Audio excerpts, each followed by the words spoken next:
very good. Weather is not so pleasant anymore, but soon there will be frost, maybe a little better. So let us recall what we discussed last lecture. And we introduced Carnot cycle. So we will remind you what is Carnot engine and Carnot. Carnot engine is an engine with the highest performance efficiency Okay. of all possible engines, and is based on a reversible process, which That's the reason why it's so efficient. So all other engines will not operate over reversible processes, but what is like as obvious that Carnot cycle is the reversible process, which cyclic process which defines the performance of Carnot engine. So what Carnot cycle consists of? Which processes? Yeah, we have two hydrothermal and two adiabatic processes. So let us go clockwise and consider them one after another. So what happens during first isothermal process?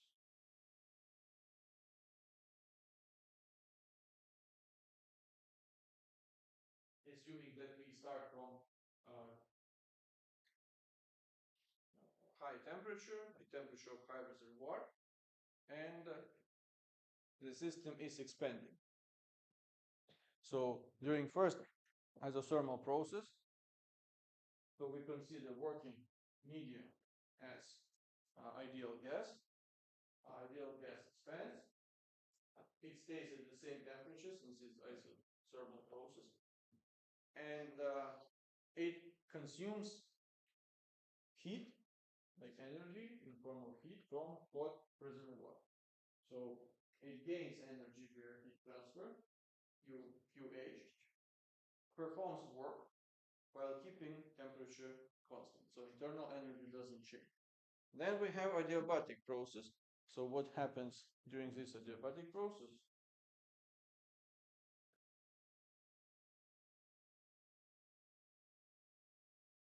It further expands, volume increases. But in this case, we isolated the system because otherwise it wouldn't be adiabatic. It doesn't have any option to exchange heat with external environment. And as a result, in order to expand, in order to perform work on external environment, we need to gain energy from somewhere. That is the internal energy of the system. So we convert internal energy into mechanical work. So we reduce internal energy, and reduction in internal energy leads to reduction in what? What defines internal energy of ideal gas? heat and work. Temperature is a state parameter. Yeah. So we reduce internal energy, we reduce temperature. That's why we jump from one isothermal curve to another, which corresponds to hot reservoir, cold reservoir temperature, TC. Then we have another second isothermal process, and already now we start to compress the ideal gas, so it means external environment performs work on the system, and since temperature doesn't change, internal energy doesn't change, where we need to have the conservation of energy, whereas this extra energy will go, which the system will gain because of external environment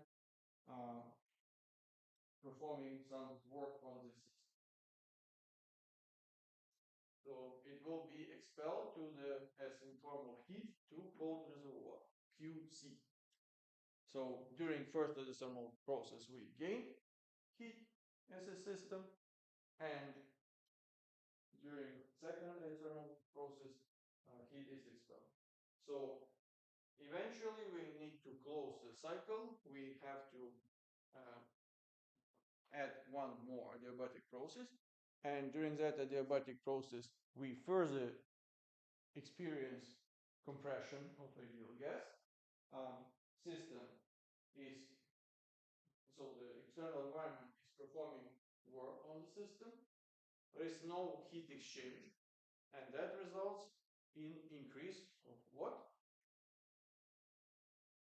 It's reversal process with the first adiabatic. So if heat doesn't exchange, doesn't go anywhere, and work is performed on the system, that leads to increase in internal energy. Means we increase temperature, we go from low temperature to high, means from Tc to Th. And cycle is closed. So we consider a set of equations which allow us to derive the expression for efficiency of Carnot cycle. So what set of equations? We considered equations previously derived for work of ideal gas during isothermal process, for isothermal processes too, and for other two adiabatical processes, we considered relationship between temperature and volume for adiabatic processes, which includes this gamma uh, coefficient. Gamma coefficient is the ratio of Cp to Cv, which are specific molecular heat capacitance of ideal gas at constant pressure and volume. So by considering combination of these equations, we can the conclusion that the ratio QC to QH is equal to the ratio Tc over Th. And that is valid only for Carnot cycle, for reversible process. That's not true for other processes. That's another reason why the performance of Rio engines is lower than Carnot engine. But for Carnot engine, which operates according to Carnot cycle, we can write that the performance, the efficiency of a Carnot engine is equal to unity minus Tc divided by Th. Obviously, Carnot engine also is capable of operating in reverse direction when we try to apply it as a heat pump. So in this case, performance of such a heat pump will be also maximum possible. So now we proceed further, and we need to introduce entropy as another state parameter. Before we do that, let us recall first and second law of thermodynamics and what is different between them. So first law of thermodynamics, what it tells us.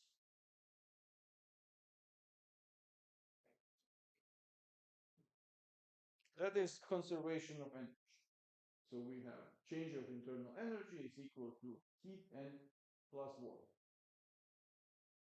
So keep in mind that it does not define the direction of thermodynamic process. It just tells us that this is the initial state of system, this is final state, and if we combine all these parameters, there should be energy conservation for these two states. The direction, in which direction, from one state or in opposite direction, this thermodynamic process should go, it doesn't provide us any information. However, the second law of thermodynamics already does this. So second law of thermodynamics tells us that there is not possible to make such an engine which will be operating, all the result of its operation will be absorption of some heat from hot reservoir and complete transfer it to work. So part of this absorbed heat should be expelled to cold reservoir. So it kind of puts constraints on the system in terms of in which direction thermodynamic processes can go. So that is kind of introduction to the entropy, because we will come back a little bit later with formulation of second law of thermodynamics in terms of entropy. But now let us consider such a simple example. So we will have some box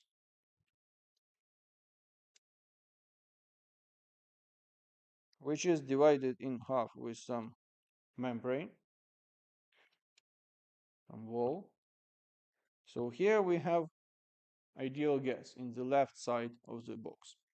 The right side is empty. So here we have some pressure because we have gas. And in the right side, pressure is equal to zero with vacuum. Nothing is there. Imagine that at one moment of time, we eliminate this membrane. Your suggestions, what will happen on microscopic level when we are talking about the atoms? Mm, okay, the average distance between them can be larger. That's true, but what it will result in?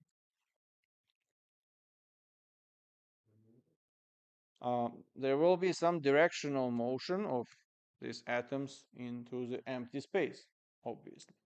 And how do you envision the final equilibrium condition?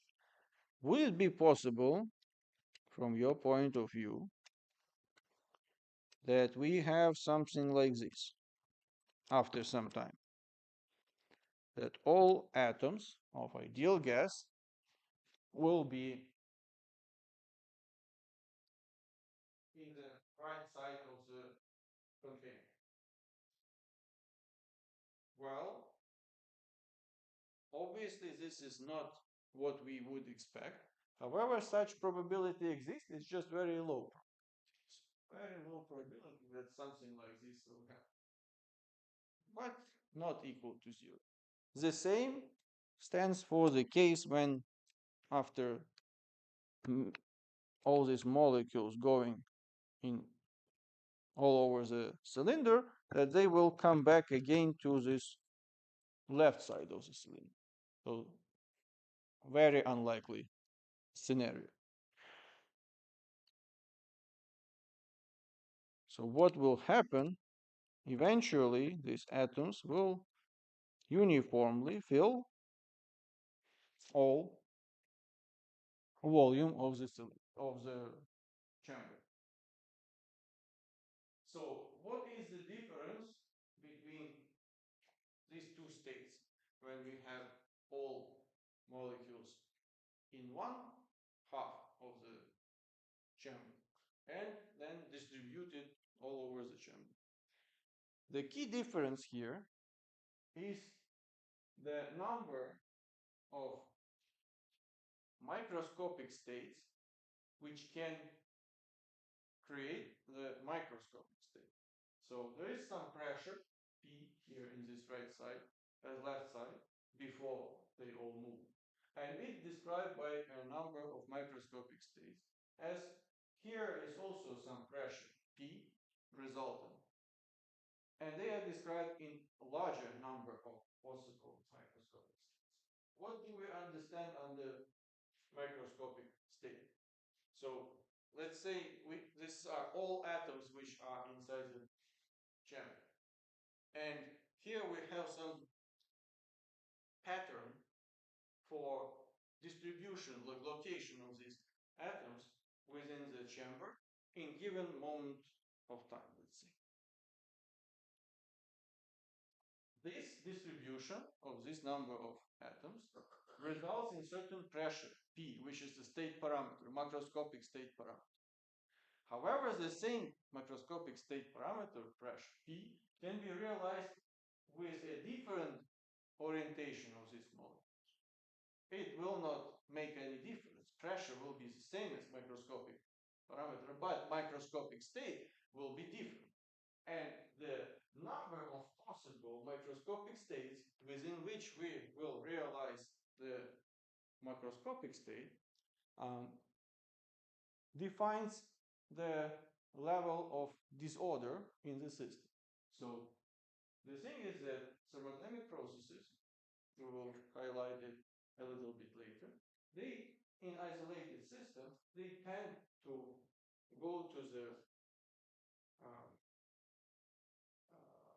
towards that direction, in this direction of thermodynamic processes, when the macroscopic state can be realized with the maximum possible number of microstates.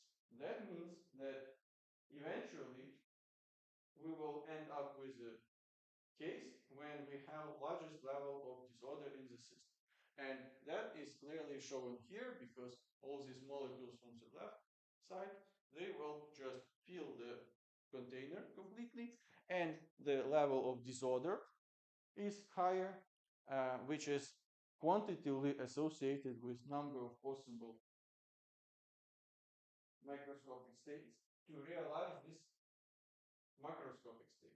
So we will focus more on these aspects during next lecture quantitatively, but we need to define what's happening in thermodynamic systems when they have an option to change their state. So they always tend to change their state in order to increase disorder and increase number of possible microscopic states. So entropy as a state parameter could also be considered as some measure of disorder. The larger entropy of the system, the larger disorder. And that will help us a little bit later to introduce formulation of second law of thermodynamics in terms of entropy. So let us now introduce quantitatively what we define under change of entropy. So if we consider two very close equilibrium states of ideal gas, for instance, then small change of entropy will be defined as dq, change of like heat transfer to the system or out from the system, over temperature. Since these are close thermodynamic conditions like states, we consider the temperature during this transition remains constant. However, if the temperature, if these states are far away from each other, then large change of entropy obviously should be defined as integral from initial to final state of ds, and that is integral from initial to final state of dq over t. So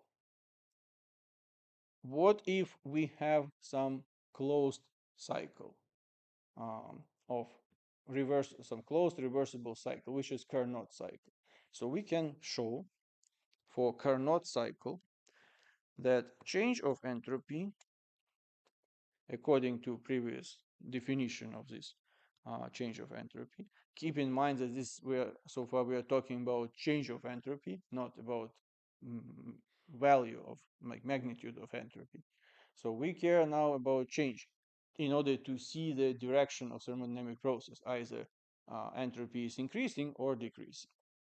So will be equal to QH over TH minus QC over TC.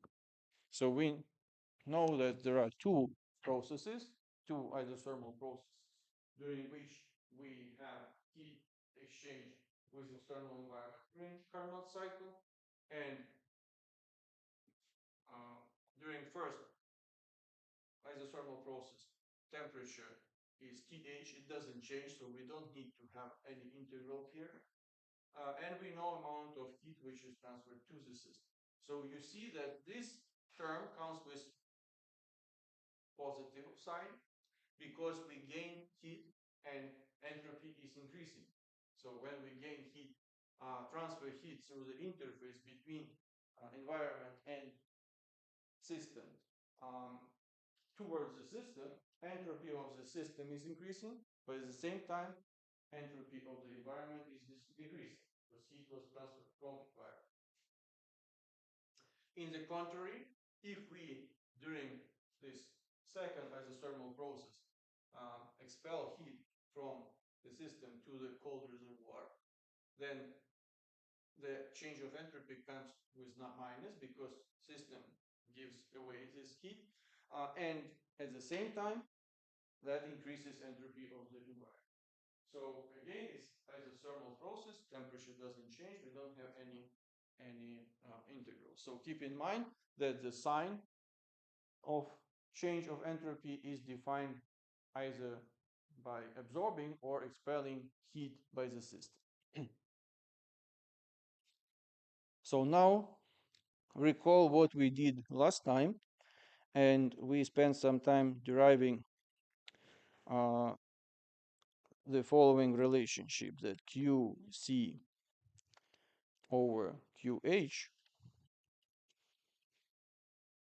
is equal to TC over TH, and that is true for um, Carnot cycle, so reversible Carnot cycle. It will not be true for other cycles, but for reversible Carnot cycle, this is true. So taking this into account, we can show from here that change of entropy for a closed reversible cycle, which is Carnot cycle, will be equal to 0. So we can write in general that for closed reversible cycle, when we integrate in a closed path, means we come back to the initial point from initial to final, when actually initial and final state, they are the same, of this dq over dt over t will be equal to 0. So in closed reversible cycle, change of entropy will be equal to 0. It kind of makes sense because entropy is a state parameter. For closed cycle, we come back to initial state, and if the state is the same, state parameters should be the same. So now we can introduce formulation of second law of thermodynamics in terms of entropy. And the statement is quite simple, that for isolated system, change of entropy should be always larger or equal to 0. So that is simple but important statement, that if we have isolated system when we don't have any exchange of energy, so it's a adiabatically isolated system, when heat cannot be transferred, all thermodynamic processes should follow this definition, this ratio, like inequality. Change of entropy should be either positive, so it means entropy should either increase or remain constant. So if we consider this example, which we had before, when we have, let's say, isolated chamber with some ideal gas located in the left side of the chamber,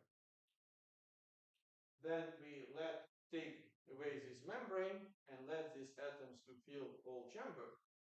The process in isolated system will result in increase of disorder, and increase of disorder is directly proportional with increase in entropy. So we see that there is no option that all these molecules will be collected in the right side of the cylinder of the chamber, but they will be equally distributed, means we will end up with a macrostate with maximum possible microstates for realization. And that will result in maximum disorder, and the highest entropy for given condition means that we go from lower entropy to higher entropy, and entropy is increasing in such isolated system. The same statement we actually can extrapolate and apply to our universe.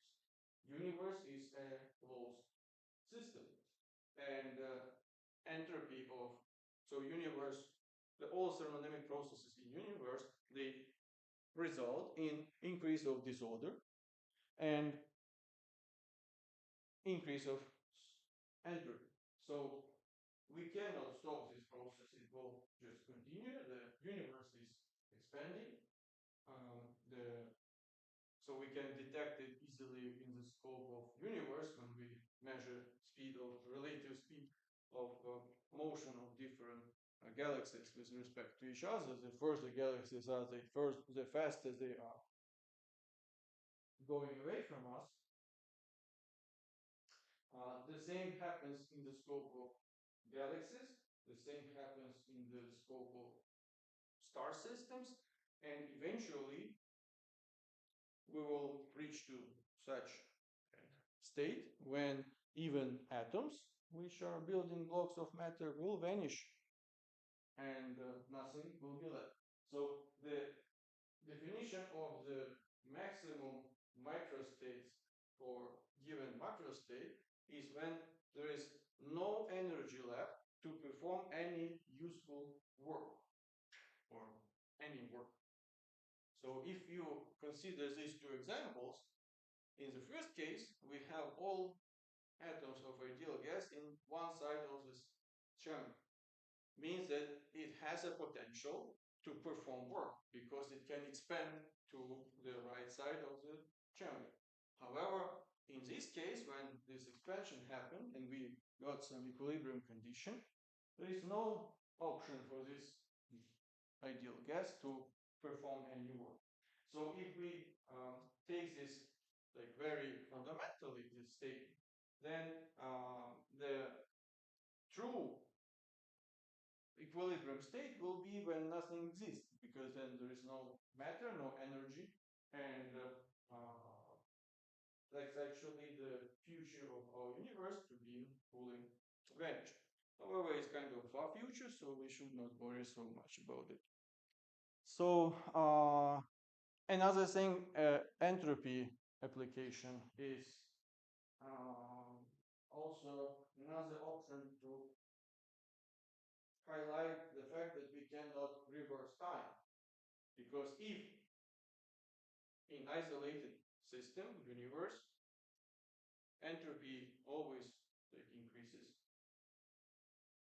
reversing time means that we have to force somehow the system to go backwards from more disordered to less disordered condition. And that is not possible by second, according, so we will violate second law of thermodynamics, defined by this fact. And because less disordered, going from more disordered to less disordered system will result in negative change of entropy, so entropy should reduce.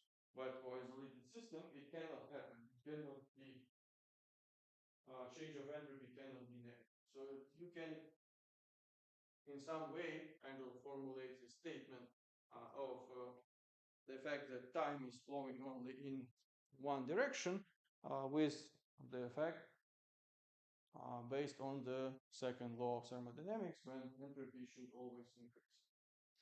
So that is kind of very general consideration, universal consideration of entropy, and maybe from that we will come back to more practical applications and try to calculate how entropy will change with like during different processes in ideal gas. So we will start from isobaric process. So we consider that P is equal to constant. And by definition, we know that change of entropy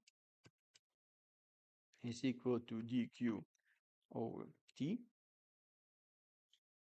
And for isobaric process, how do we define dq? That is our first law of thermodynamics, law of conservation of energy, actually. That tells us that small change in internal energy plus work, P times dV. And this is divided by temperature. So now let us consider what will be how we can express internal energy, and also like small change of internal energy, and also this pressure P.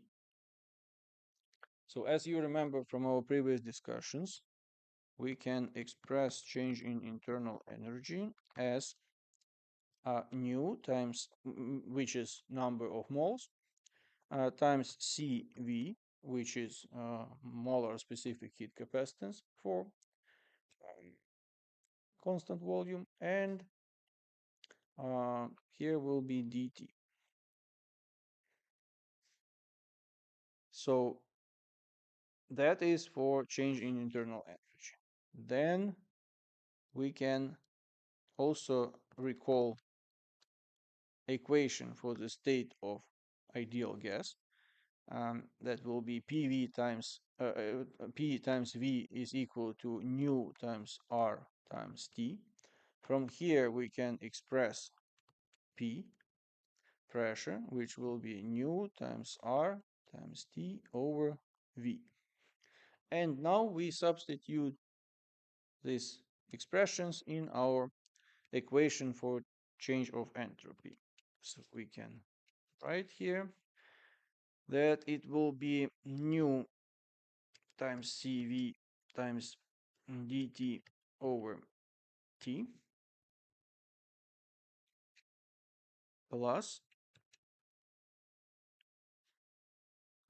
nu times RT dV over V and T. So T and T we cancel out.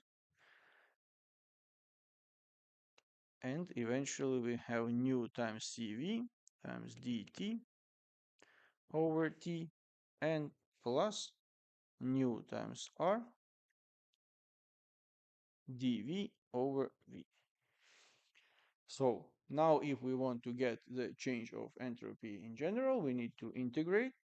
So delta S will be equal to integral from initial to final state ds.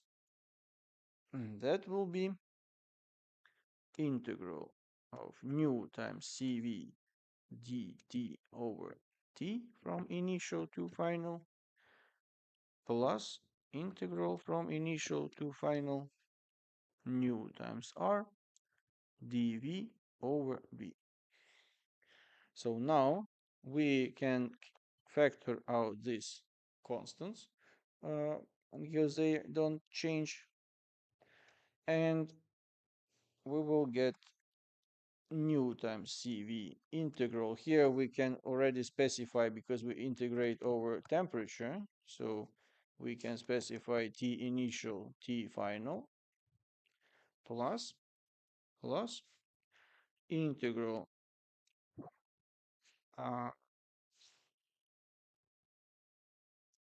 here we need the constants.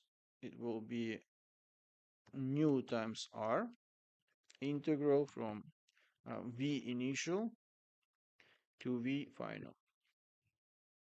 And here will be dV over V. So these integrals will give us natural logarithms. So we will have nu times CV times natural logarithm of T final over T initial plus nu times R natural logarithm of V final over V initial. So now we look at these two equations. First, who will recall me what is the relationship between pressure and temperature during a adiabatic process? Sorry, which adiabatic? That's not the case. Isobaric process when pressure is constant.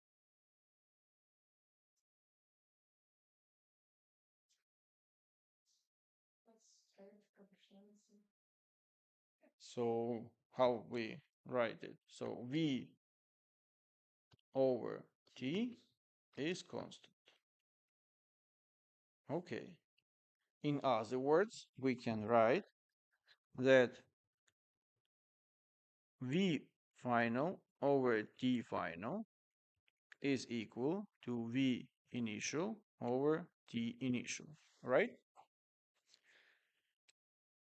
And from here, we can write that V final over V initial is equal to T final over T initial.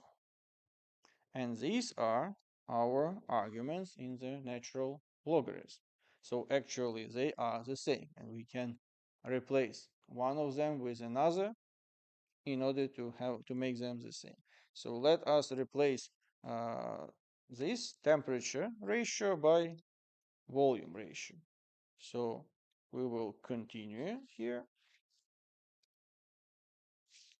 This will be mu times Cv times natural logarithm of V final over V initial instead of T final over T initial plus nu times R natural logarithm V final over V initial. So now the next step, we need to recall how we derived the equation for calculating CV, assuming that we have mono atomic ideal gas. What will be CV equal to? Specific molar heat capacitance.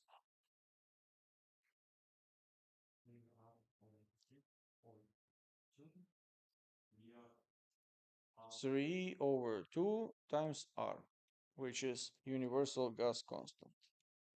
3 over 2 times R.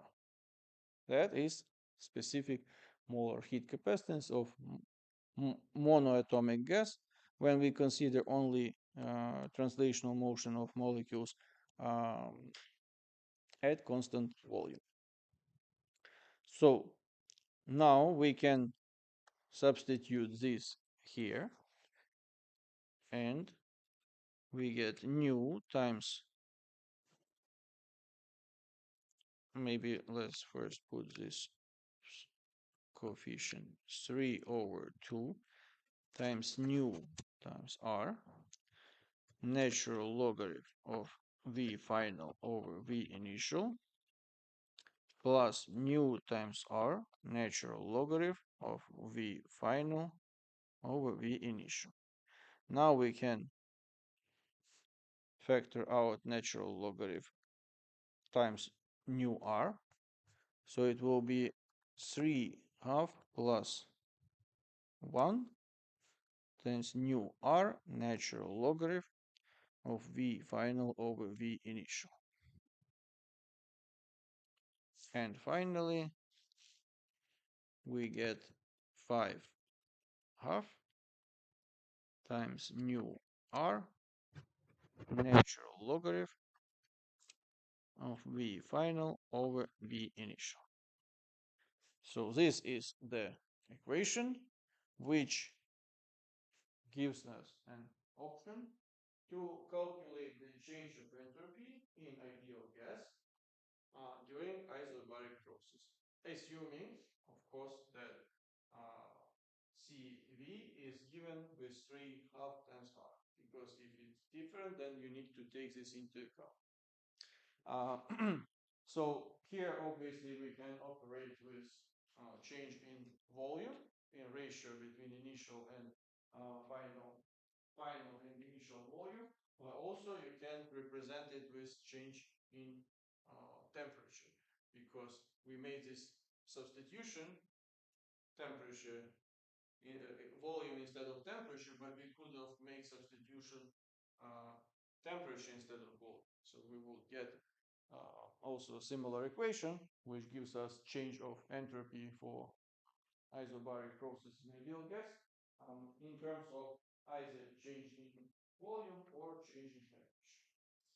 So this ideally would be good to understand how we come to this equation, but the equation itself you need to remember, because quite possible that you will need to calculate change of entropy with of ideal gas during some processes. So we will consider next time change of entropy during isothermal, adiabatic, and isochoric processes,